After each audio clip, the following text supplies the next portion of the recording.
So if you're doing an OM617 swap, you're probably going to have to modify your oil pan. So we're going to go over some tips and tricks on things you can modify with your oil pan to help you progress through your swap. First thing we're going to have to do is remove the oil pan. And it really helps if you go and power wash the engine off, because there's usually about an inch of crud and grime built up on top of the upper oil pan. The Mercedes has a two-part oil pan system. It consists of the upper oil pan and then the oil pan sump, or the lower oil pan.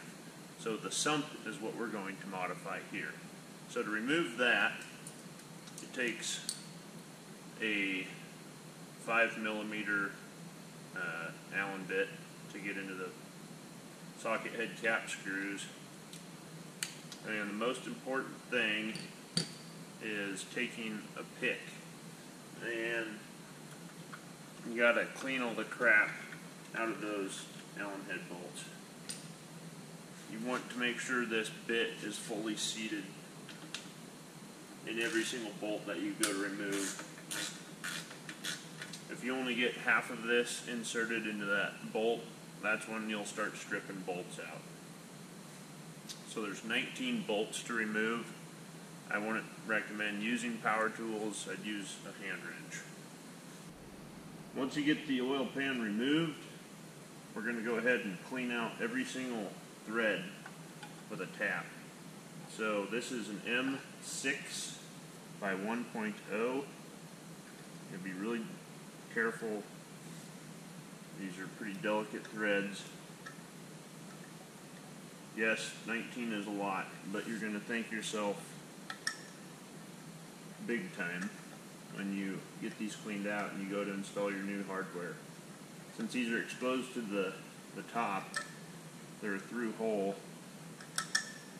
It's really easy for crud to work its way down into those threads over time on these 30-plus-year-old engines. So cleaning these out is going to help you a lot. It's going to prevent you from cross-threading or ruining your threads when you go to install an oil pan.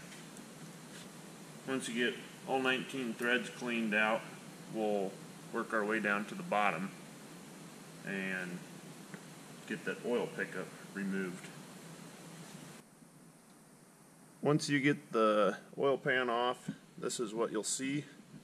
So the first thing you can do is pull off this rubber isolator and the mesh screen.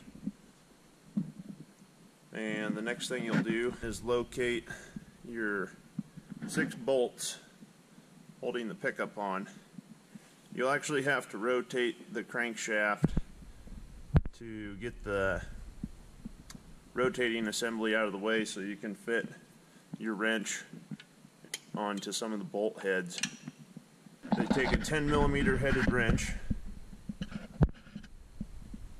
You'll have to use a combination of a closed-end wrench and a socket wrench and an extension on your socket wrench. So once you get everything loose, it slides right off towards the back.